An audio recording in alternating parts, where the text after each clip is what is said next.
Okay, I'm David. My experience was in 1979 when I was 19 years old. I was in a really bad place back then. I was in with the wrong people. It was a group of us that hung out together and we did gang like stuff.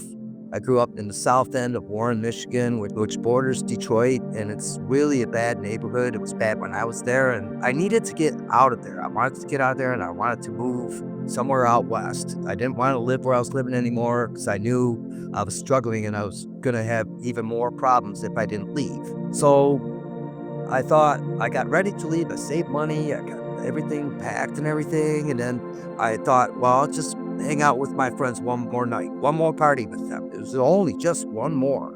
Okay. Well, we drank beer all day, smoked weed all day, and then come the evening, I wanted something that was a little more. So I asked my friend, I had a friend who could get me anything, and I asked him to go get me something more. So he went out, he came back, and he gave me this brown rock. It was kind of like sandstone. Well, I believe now it was probably early crack cocaine. He told me what it was, but I didn't hear, all I heard was the cocaine part. So I said, okay, well, cocaine, no problem. I crushed it up and then I snorted it. Well, you can't snort crack cocaine. And my friend saw what I did. He said, you're going to die. You did enough it's going to kill you. And I laughed at him. I said, okay, I've done all kinds of drugs and everything, and, nothing has hurt me yet. It only cost me $15. How bad could it hurt me? That was my thought. Now, remember, I was 19 years old. I didn't know anything from anything. So I did that. And then we went outside and I had beer outside. We were out in the front yard and I started to get really dizzy. I didn't want to fall down, so I sat down, and that didn't work either. So I laid down on the grass. And the next thing I remember was I had this out-of-body experience. I was in a car with my friends and we drove around the block. We drove past my parents' house, which is only 4 houses away from where we were. And I got scared. I didn't want them to see me. So I remember I ducked down in the car. Well, I saw other things too. There was a glow around everything. And I saw these little beings that were in the trees and in the bushes. And then when I turned and looked at them, they vanished. Well, that ended, and I woke up in this chair in this family room. Now, the family room was all decked out. It was a great party room. It had a real loud stereo in it and everything, and places to sit, places to crash on the floor if you need to crash there. So I wake up in the chair, and I heard sounds coming from my body. They were kind of sounded all together. They kind of sounded like a bell, but I could hear each part of it. And all at the same time, both at the same time. And I felt those starting to go away. They went away one by one. I think there was something like 7 or 8 of them. And I didn't hear them anymore. It was just silence. And the next thing I know, the music was playing loud, way loud. And I love loud music. I'm a rocker, and still am. It was playing The Doors, but it was way too loud for me. It felt like it was cutting through me. I felt pain. And I got up. I was going to turn the stereo down, but I couldn't touch the volume knob. I couldn't touch it. And so I tried to unplug it, but I couldn't touch the plug either. And it was just blasting, and I couldn't take it. So I called out for my friends, and nobody came. I tried to go around the house and look for them, and somehow I could see all the rooms just by thinking about them. And there wasn't anybody in that house that I could see. Well, I started to freak out, and I found myself in the kitchen. I was trying to get into the family room. It was the next room, and I couldn't move. I could barely move. I tried to walk, didn't work. I tried to crawl, that didn't work either. But somehow I made it back into the room, and I saw my body laying there in the chair. And if I was freaked out before, I was doubly freaked out at that. I got really scared because I remembered what I did, and it looked like I was in some big trouble. So I freaked out, started screaming. I didn't know what to do. And I thought about, they say prayer works. Well, why don't I pray? So I prayed. I said, God, I really messed up this time. I really need your help. And the next thing you know, there was this spirit by the door. He was floating, and he was just his colors. It was just his aura. And he slowed down, and he appeared to me as a person. He had curly hair, he had dark eyes, and he talked to me. And when he did, his lips didn't move, and I kind of felt what he was saying. And he said that he was there to help me. And he asked me what I wanted to do. And I said, well, I want to go outside. I got to get out of this house. Okay. Well, the music started to fade away, and he said, okay. And the next thing you know, we were out in the driveway outside. We didn't go through the door. I didn't know how we got out there, but I was out. And that's what I wanted. So the spirit, I call him Bob because he needs a name. I can't say, my friendly spirit a million times, but he told me that he knew everything about me. And then he told me things that I only thought of when I was like 3 or 4, never mentioned to anybody. And he knew things that happened. He knew about the divorce my parents got, which got me into the house I was in. He showed me things like I had this funny Uncle Eddie. He showed me him, and all the stuff he showed me, nobody else could have known. I never said it to anybody, but he knew. So it proved to me that he knew me, so I trusted him. And then he said, we can go wherever we want to go. Where do you want to go? Kind of surprised me. And I said, well, I thought of the 7 wonders of the world. Why don't I go see those? Let's do that. He said, well, I can show you some of them. I said, well, what about the pyramids? And the next thing you know, we were at the pyramids. We were in Egypt. And I could see the pyramids when they were new, and I could see the pyramids in the current time. I could see the cities the same way. And I asked him how I could see both times at one time. And he said just how it worked. It's time. And he explained to me something about it which I really didn't understand. He said that it was something about the energy of the planet and how it transfers to the universe and back. It was something like that. The pyramids had something to do with that. He explained to me some other things too while we were there that I really wish I could remember, but I don't. And then we left there. And when we got to Egypt, on the way there, it was there like just in a blink of an eye, we were there. But when we left Egypt, I wanted to go slow so I could see everything. And I told him I wanted to go slow. So we got about as high as the space shuttle flies. It was that kind of view. And I could see that there were places that were like the pyramids under the ocean. And there were other natural places too in the oceans and on land that had this energy going to them. They were like exchanging the energy from the universe and the planet. It goes around, the energy comes from the universe, comes to the planet uses it, and then returns it back to the universe. So we kept going, we kept flying, and I could see the countries, I could see the land masses, I could see where there was really good energy, really nice, colorful, and bright energy. And then there was darker energies around where the cities were. And then I found myself, we were heading for the West Coast, for California. I saw the cities there too, and in the United States, the energy was different than it was in the other countries. It was wild. It wasn't the same as everyone else. It was totally unique. So we kept going, and I saw these streaks of light, like me and Bob were. We were streaks of light, and we saw other spirits that were like Bob, and they were taking spirits like me somewhere. I didn't know where then. And I saw other souls too. I call them the dark souls in my book. I really wish I would call them something else, but I can't really find a word to describe them. And what they are is they are humans who have passed that have not gone to the light. And there's a lot of reasons why they wouldn't go to the light. Some of the reasons were they don't know about the light and nobody came to help them, or they know about the light, but they want to stay here anyway because they're afraid of it. And spirits like Bob help spirits like them. He explained about the energy, and he said that spirits like him help spirits like me. So after seeing the energy of spirits and the energy of the planet and everything, and so I thought about it. I wanted to see the planet from a different view. I wanted to be able to see the whole planet all at once. And I did. I saw the whole planet all at once, and it had an aura too. And it looked awesome. It looked blue like the pictures that you see of it, but it was also other colors. It was blue close to it, and then it changed to reds and greens and whites. It just looked so beautiful. And Bob told me that the planet has a name, and its name is Gaia. He said that we humans are hurting Gaia. We're not living in harmony with her. We weren't treating her right. We weren't living in harmony with her, and it was hurting her energy. I was concerned about that because I saw how beautiful it was, and we weren't living in harmony with it. I was concerned about it. I was concerned about the planet. Bob said it was right for me to be concerned. And I thought about, well, what about the stars? What about those? What's their story?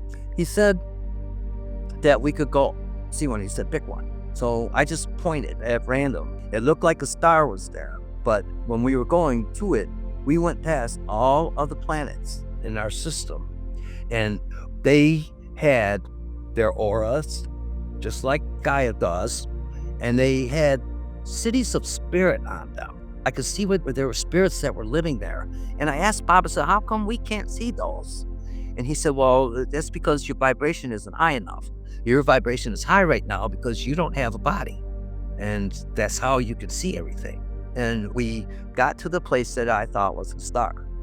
Well, it looked like a star from far away, but I don't think it was a star. It was circular. It seemed like it was sucking things in, kind of like a black hole. But I looked at it, and in the center, there was like a blue color, like a sky blue color on the other side of it. I wanted to go in it. That's where I want to go. I still want to go in it. But Bob said that he wants to make sure that I'm ready for what's there when I go there. He wants to make sure I'm ready first. So I didn't know what to do. And I thought about, well, who made all this? Everyone says God made all this. Is that true? And he said, well, he says, you have a different idea about what God is.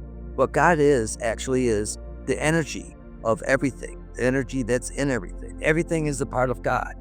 He said, you are a part of God. I am a part of God. The planet's a part of God. Everything is a part. God is not a human. He's not a person. And he doesn't judge you. He just is. Then I thought, well, okay, that makes more sense to me than the God that's going to punish you or send you to hell or whatever. So I asked him, I said, well, okay, I had a wrong idea about God. What about Jesus? He said, well, Jesus is an ascended master, and there are other masters that are like him. Then this white light came, and it surrounded me. I was like in the middle of this white light. And then a figure appeared to me, and he looked just like the picture of Jesus I saw in this Lutheran school that I went to for 2 years. He appeared like Jesus, and I felt like great. I felt like I was somebody, and I was worth something. And he only said one thing to me. He said, tell them to love one another, and all will be well. Then he left, and that's all he said to me was just that one thing. And I felt like really great. I felt like I was a part of something. And after he left, I saw all of the planets in a line. I could see all their auras, and I could hear them. They were all together, and they sounded like a bell, just like my body did. And it was like, it wasn't a ting, but it was the ringing of the bell after you ting, like ting and then, you know how the bells do? Well, I heard that and saw that. And then I thought, wow, how do I get to see this? It was just so awesome. It was the best thing I ever saw. And it made me feel like I was worth something. It made me feel that they are giving me this. So after that, I didn't know what to do. I couldn't think of where I wanted to go. And about said, I know a place we can go. So we flew past all the planets again, and we went to this place that was close to Earth. I could see Earth from it. And I could see the spirits like Bob and like me going to the place. So we got there and came down into this like town square type of a place. And there was a big house on my left side, and there was this big building on the right side. Bob took me into the house, and I saw one of the 4 different rooms in it, and I saw 4 different spirits. They knew me, but I did not know them. And they were concerned that I was there. And then Bob and I went out, and then we went into the big building. In the big building, there was a wooden bench that glowed. All the wood there glowed. All the buildings were white, and they were framed with wood, and all the wood glowed for some reason. And then to my right, there was these double doors. So me and Bob were in there, and Bob told me to sit on the bench, and he said he has to go in. So he went in through the double doors. He was in there for a while, and while sitting on that bench, I started to have a deja vu, like I was there before. And then I started to see the reasons why I was there before. So I was sitting there. I was almost to the point where I was going to find out what it was exactly that I did when Bob came out of the room. And then Bob said, it's your turn to go in. Go ahead and go in. Don't be afraid, and be honest if they ask you questions. So I get in the room, and it's a pale room. All the wood was glowing. It was like a horseshoe type of a table, and there was these spirits sitting around the table. There was like I don't know, half dozen of them, and I recognized one of them from the time I was there before. And I got scared because I did not have a good thing with him. He was, the enforcer or whatever. So they started to show me my life. And they didn't show me every little thing that I did every time I kicked the dog or whatever.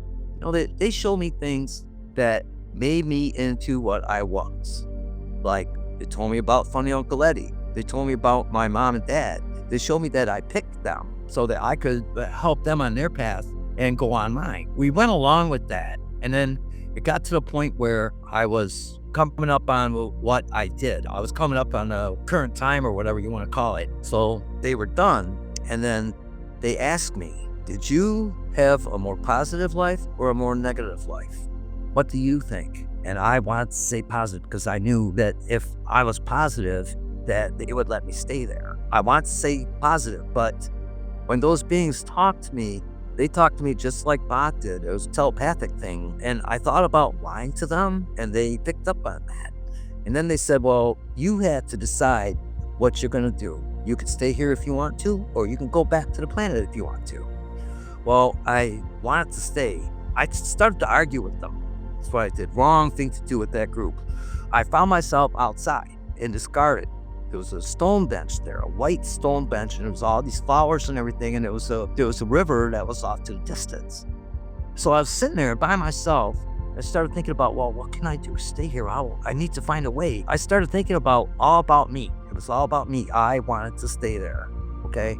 But then Bob came and he asked me what I was going to do. I told him, I said, well, I want to stay. He said, well, you got to think about it first. So I asked him, I said, well, what's going to happen if I go back? And he said, you're going to get married soon. Your wife is near. You're going to have children. And one of those children is going to be way different than the others. And I'm supposed to be there for him and the others. He said that I would have problems with jobs. He said I've had problems with my health.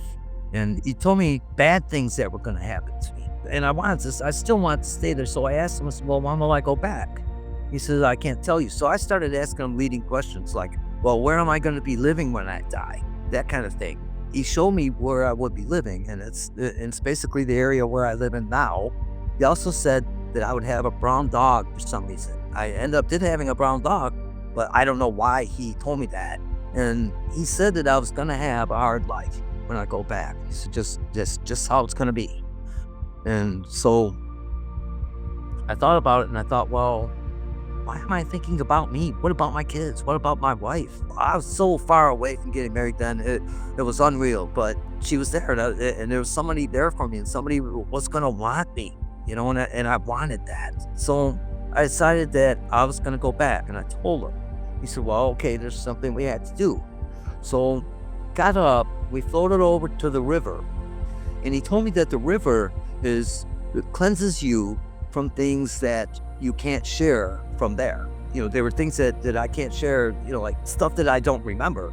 So we're at the river, and he said that the river cleanses you. And then he's told me that I was to share my story, and he touched me on my lips, and on what would have been my lip. That's what I thought he was touching. So I said, okay. And he said, well, you have to go in. So I dove in the river. I came out the bottom of it, and I was in space again.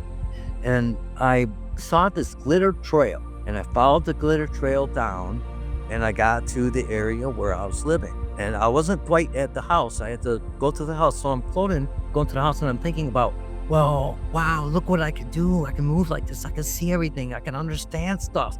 And I thought about it, and I thought, well, I want to go see more things. And then I thought better of it. I thought, well, oh, yeah, there are dark souls out there, and there are souls that will try to waylay you into something, and they could, you could end up being stuck like them. So I decided that I wasn't going to do that. Got to the house, and I watched the sunrise, and the sun made noise too. It was beautiful. I had all this new stuff, and I had a brand new day, and I wanted to share everything with everybody right away. So I went back in the house, but I didn't go through the door. I realized that I could just go through the house to get in it. So get in and I see my body laying there, and I didn't want to do it, but I kind of laid on top of it, and I got into my body. It was like a little pop sound. So I realized I was in my body, and I knew it. So I made sure that everything worked, fingers, nose, toes, that kind of thing. I wanted to make sure that I was complete, and I was. So I got up out of the chair and I immediately started trying to tell my friends. They were all passed out on the floor from drinking the night before. And I woke them up. Bad thing to do. And I started telling them, and they said, "Oh, you're crazy. All you did was overdose on drugs." So I started trying to tell them more, and they said, "Stop your crazy talk." So I left there. I went home. My stepdad was up. I thought about telling him, but he was getting ready for work, and he wouldn't have time to even listen to it, and I don't even know if he would even want to hear it. So he left. Then I tried to tell my mother. My mother didn't want to hear it. She told me, "I don't want to hear it. I don't want to know." It's like, okay, well, could tell her. And then anybody I tried to tell that day, everybody had some, "Oh, you're just a drug overdose. You're crazy." And I got from more than one person, "Stop your crazy talk." I've tried to tell people that whole day, and nobody would listen. So I went home, and I finally got to sleep. And I had this dream. I thought I was dreaming. And there was this voice trying to talk to me. It was saying things about my future. He told me that a friend of mine would die in a drunk driving accident, and he named the friend. At that point, my vibration was low because it got all taken away by everybody who was dissing me, and didn't trust him. I didn't see him. I heard him, but his voice was different. I didn't know what to do, so I just said, "I don't want to know about any of this stuff." And then he left. And then about 3 months later, I saw my friend. After the experience, I went back to going to the roller rink and hanging out with the friends I grew up with. Well, I'm on my way to the roller rink. I'm walking, and here comes my friend in his car. He said, "You want a ride?" I said, "Sure, I'll take a ride." Well, he went by the liquor store on the way to the roller rink, and he got a bit of Southern Comfort. He's going to drop me off at the rink, and on the way there, I told him, and I warned him about it before. I told him, "Dude, do not drink that in your car and drive. Go to a party somewhere. Go stay there and drink it there. Do not drive." I told him point blank. And you know what he said? He said, "Stop your crazy talk."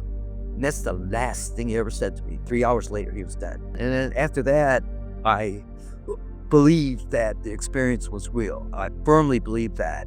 And I didn't want to tell anyone. I was afraid to try to tell anyone. So I didn't tell anyone. I got married. We had 4 kids. I told my wife the whole thing before we got married. Well, I told her about it. She said, "Yes, those things happen." And she believed me and everything. So she was the first one to believe me.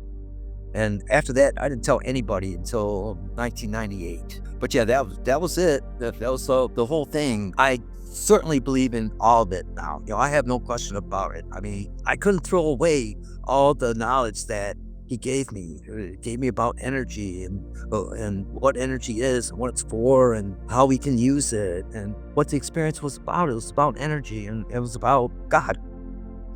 God is some total of all energy. That's how I understand what he is. But that was that. I started to share the experience in 98. I wrote it down. I shared it with somebody. They shared it with somebody else. It ended up on a big near-death experience website. A lot of people read it. I got emails from people, with questions and thank yous and all that stuff. They explained to me that they're changing the electromagnetic frequency of the planet. And so it creates like a new Earth, if you will. So they're kind of saying that they have interacted with some leaders. And that had me going down the rabbit hole of trying to understand what they could possibly have been meaning. And I know now that there's this 1954 idea of an Eisenhower meeting, and it looks kind of like possibly that could have occurred. And hi there, my name is Jeff Salver, and I am a alien contactee, and I basically speak publicly about my story of alien contact, and I'm very honored to be here today for your program, as I saw the afterlife on an alien spacecraft, and that sounds really wild. Unbeknownst to myself, I was having alien contact for a large period of my teenage and 20 years old, and I had several strange events occur with orbs and objects in the sky that I didn't quite understand were alien contact, and eventually the memories started to unravel and everything kind of exposed itself.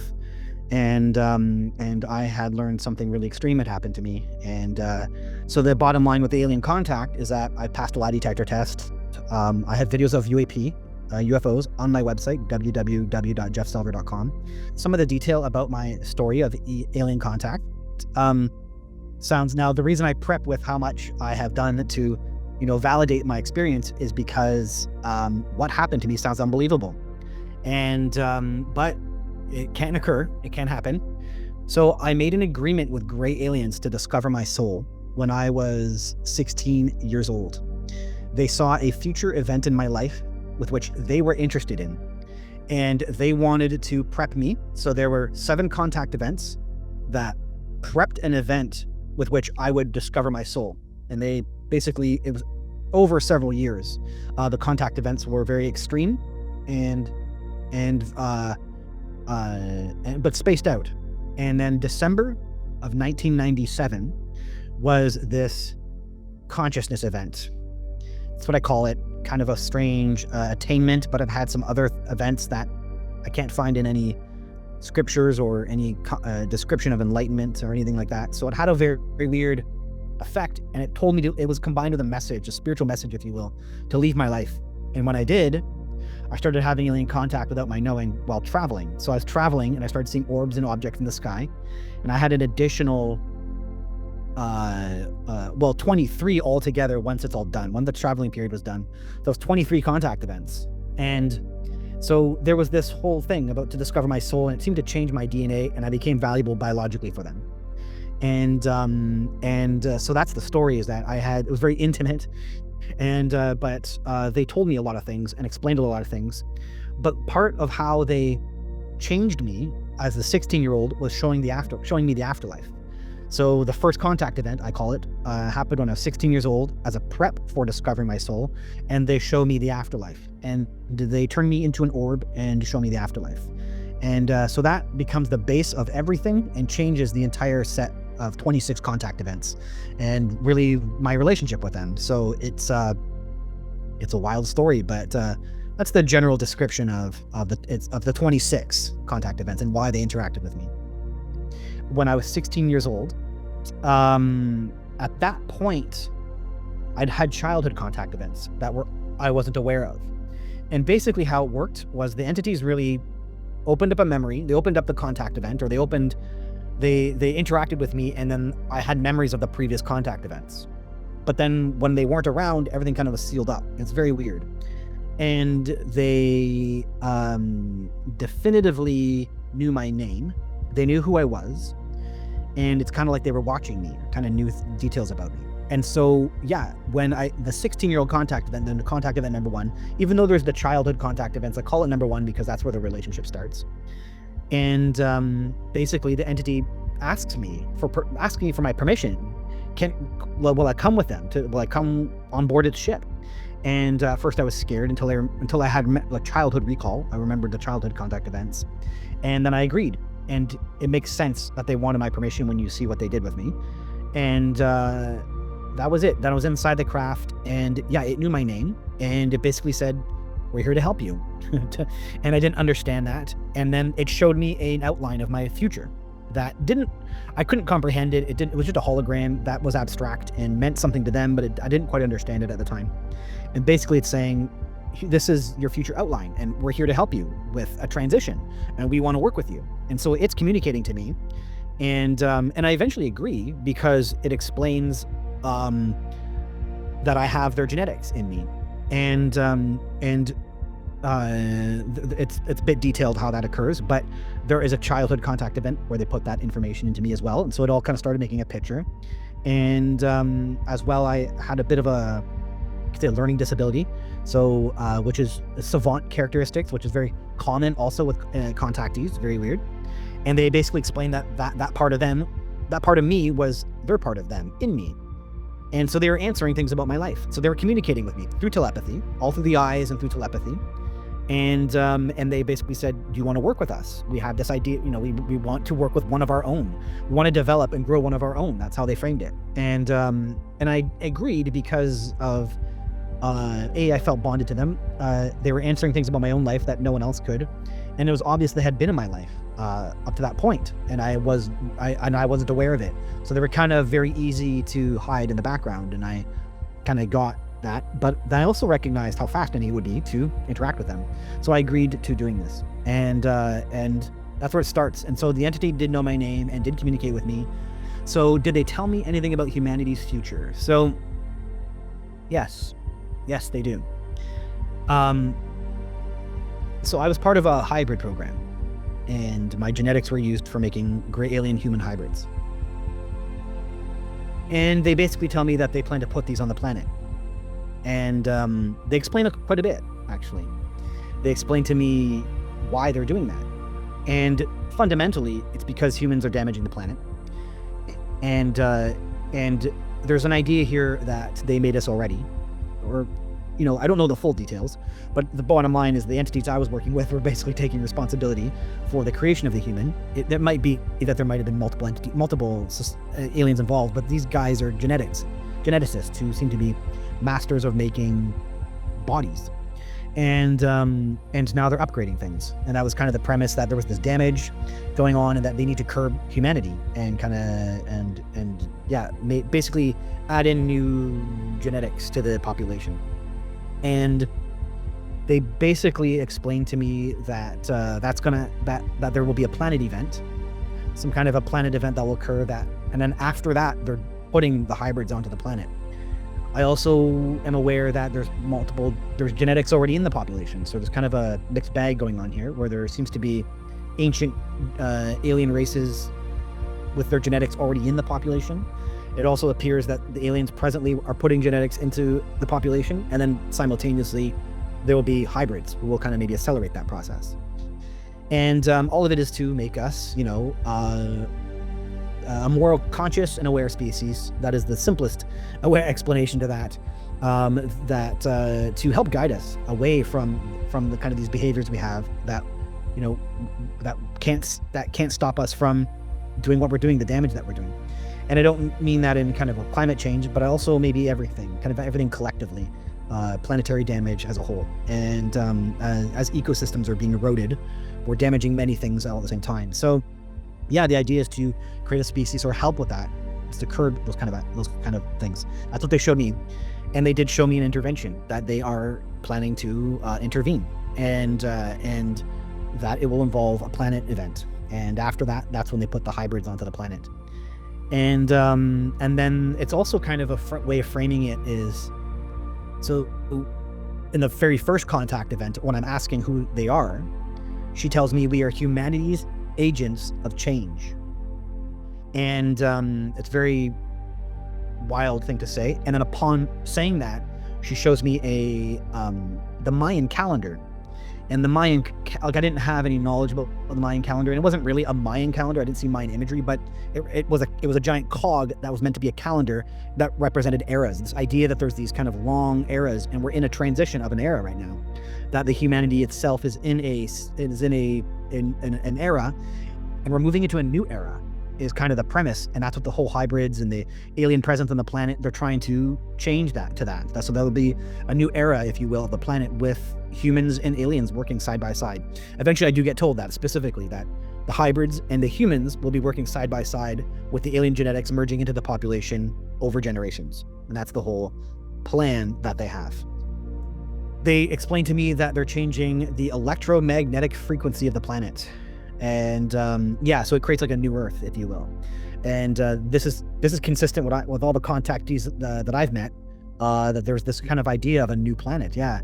And it's and for me, they showed me that there's a change of the electromagnetic frequency of the planet, and that gives a wild feeling. And when they showed it to me on these holograms, and yeah, it's a feeling that the planet is a new planet. It's a different planet. So yeah, there is this impression of it being a new Earth. They didn't really say that to me, but that is the impression of a new place, a new Earth. Yeah, you got it, into a new era. In those contact events, they do tell me that. They tell me in my 10th contact event explicitly that they don't really say it, but the idea that they gave humans an opportunity, a chance to change these events, this future outline, and then humans decided to not take that opportunity. And they kind of talk like that with me several contact events without being explicitly specific. So they're kind of saying that they have interacted with some leaders, And that had me going down the rabbit hole of trying to understand what they could possibly have been meaning. And I know now that there's this 1954 idea of an Eisenhower meeting, and it looks kind of like possibly that could have occurred. And but I think that there's evidence that some UFO sightings or contact has been known about by the government before the contact occurs. The 1966 Westall sighting of Australia isn't a great example. And that hints at this big picture that and that's an example, that one, and there's multiple, and people who study this field know of those events where that appear that the someone is communicating with someone on some level, some government on some level, and then the government acts ahead of time to curb the outcome of whatever contact or whatever sighting. And that all hints that there's some kind of communication. I also have pretty solid evidence that there was this John Keel. Those who know it, most people probably don't. John Keel was a author in the 70s and 80s, and he produced a document in the 60s explaining what he knew from inside sources about the UFO phenomenon, about what the purpose of the aliens, and that matches to this insane degree the words directly from the aliens that they told me. So that tells me that someone in the 60s knew what the aliens were planning. And it looks to me like their plans are underway. So, and part of it was to put their genetics into the population. And that means they knew that in the 60s. And how would they have known that? Because aliens told them. So there definitely is communication. What's the degree of that and what's going on now? I don't fully know, but it does sound like, that there is consistent communication.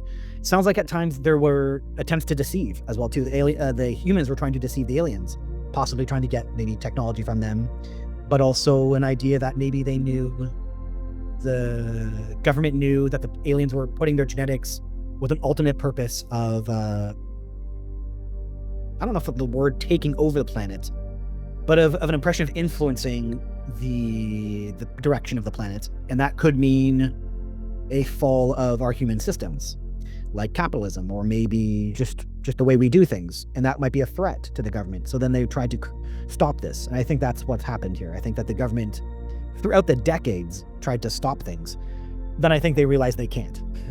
They're up against a foe with which, it's not a foe, but up against a power that they can't even begin to comprehend how to outwit, because it can see the future, and there's just a million things that these entities can do that outwit humans. So I think I personally am under the belief and the feeling, from everything I know, from the 26 contact events, from the personal communication with the entities, and having some telepathic communication with them now, I'm 100% convinced that what we're watching right now is the beginning of soft disclosure.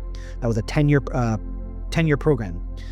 Starting in 2017, which was the release of the first Pentagon videos, and ends in 2027. This is what John Ramirez said. And John Ramirez appears to be all in line with all these guys, Lou Elizondo and Chris Mellon and Tom DeLonge, and they all kind of have this front of telling us this information. And John Ramirez's information matched some of the stuff I have experienced with the aliens directly, so I do believe him to be a legitimate source. And I think that they are under the pressure from the entities directly to tell the population. Especially if there's going to be a change happening, they may want the entire population on board. Even if we don't understand it, at least we have an understanding about them, or like that they're here at least. And I think that that's part of the push and pull, that maybe over the decades they didn't want people to know, and they wanted to see if they could, the government didn't want the people to know, and they wanted to see if they could subvert what was going to happen. And now I think that they just kind of submitted to it. And it makes sense. The idea that what we're watching now is a 10-year program of soft disclosure. And every year we keep getting there's a new guy I don't remember the guy's name. He was at the SALT conference, and now he's putting the bigger picture together. Yes, aliens are here, and he's using all the big names: Lou Elizondo, John Ramirez, Chris Mellon. So I think we're in the middle of it. I think we're in the middle right now of soft disclosure. And I think it's all about how the population responds and what they slowly, tell us. So, yeah. The UFO phenomenon seems to be highly centralized in America, and I do agree with that. I am convinced that that's on purpose. I have my own theories about what's going on there, why that is the case. But yeah, you're right. MUFON, I get a MUFON report every month, and MUFON, the Mutual UFO Network, who tries to take a database of this content. Definitely America is the top, and California is the top state. Now, the argument can sometimes be, doesn't that mean that maybe they're walking the skies more? But I'm pretty convinced that that there is something specific about that, and specifically that we even have an idea that governments were approached by an alien from in that country. No, aliens are approached a government in that country.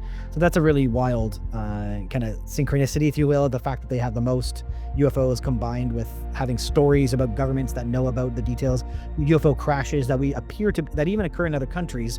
We seem to have paper trails that the American government is the one that comes and takes them, even if it's in Brazil or other countries that aren't part of the major countries of the world.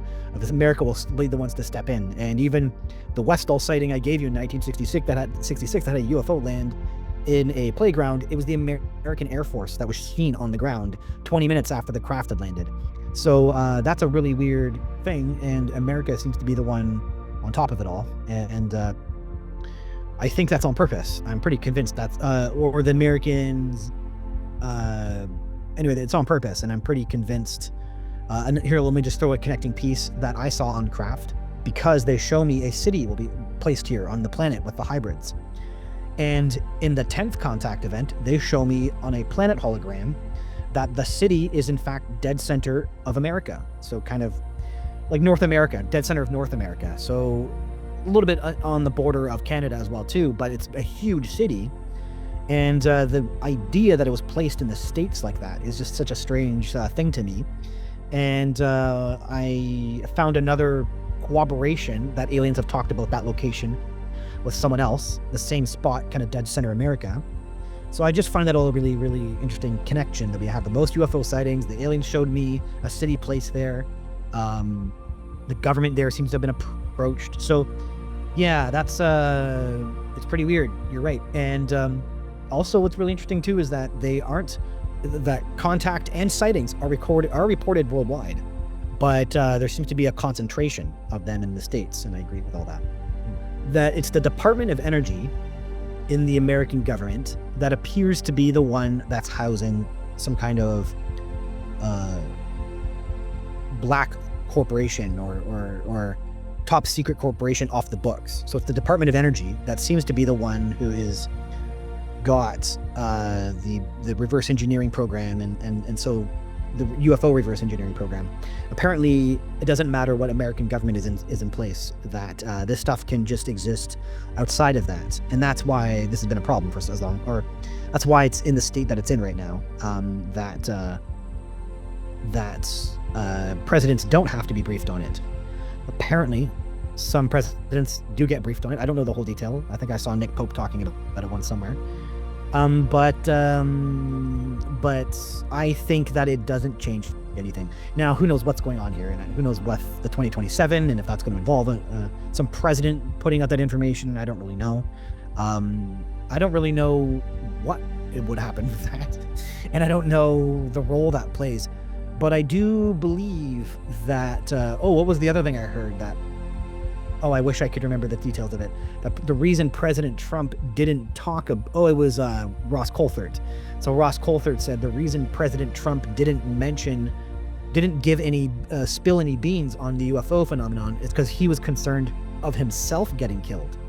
So this idea that there's these people in the American government, hunkering down on this information so much that a president would be concerned in his own administration for being harmed because of how dangerous or how valuable this information is.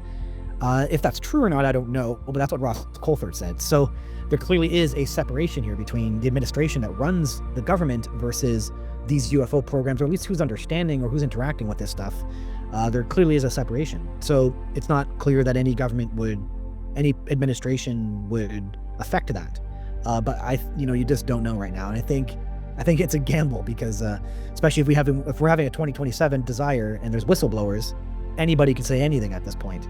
So and do anything at this point too. So yeah, it should be interesting what happens in the future. I think personally because I have present telepathy with the entities, not uncommon for contactees. So I have kind of like a Chris Bledsoe where I can see them. I can call up the entities. I can see them. And of course, they never mention governments to me. They do mention some things that have caused problems for them in the whole disclosure process. Over the decades, they did explain some things to me. Specifically, they explained to me that the compartmentalization of the American government, FBI, CIA, DOD, this kind of separation, that is, and NASA, if you will, is what allowed for the problems that we have today, which is they may have convinced some government or some people in the government to, to disclose, because this is important and we have to do these things. And then some other compartmentalized area says, no, forget it. And they all have to do their own individual investigations into the phenomenon. And that's what's caused all these problems all these years. That's what they explained to me. So that's the only thing they ever gave to me as far as like their interest. I'm really convinced they consider us like a separate species. Like this interjection on the planet is actually like a necessity. And there is like a sense of free will in the whole story where you figure it out on your own kind of thing. That's how they were with me directly. And, giving me tidbits of information, giving me things that would change me that I agreed to. So I made an agreement with them. So then they interacted with me. And that's kind of the whole thing here. You have free will, and then we give you something, you have to figure it out on your own. And there is like an evolution thing that they're very sensitive to. So their interest in governments, I'm not really clear they care. I actually am not clear that I think that they are actually quite detached and removed and let humans figure out their own things. If we put in a dictator, I think that they say, you're figuring yourself out, humans. So that's my whole belief about that, is that's how they interacted with me, that they have always been detached, actually, quite detached. They might give me something extreme, and they might even say that they care about me. They might even say words like that, and then yet still simultaneously, they're hypersensitive to my evolution, so they don't want to involve themselves in ways outside of certain agreements. Will it influence the economy of the Earth if aliens are living with us? I'm pretty convinced that we won't have an economy. Not in the traditional sense, anyway. I'm pretty convinced that the entities don't have that, and that's part of the damage aspect of us. Is GDP, having an MBA, GDP is the fundamental for all economies on the planet. Gross domestic product. It has to be going up. If not, investors don't invest into your country. And so GDP is determined by you turning resources in your country into product. That is destruction of the planet.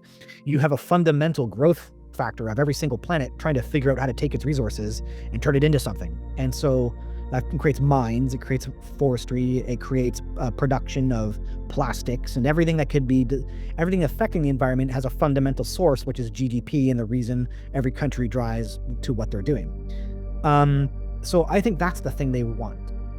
I mean, they never say those words to me. They never say don't have economies and they'd actually never talk like that with me. And I never would say that they say that. But I'm aware that this kind of unconscious behavior we have about letting that occur is part of the problem.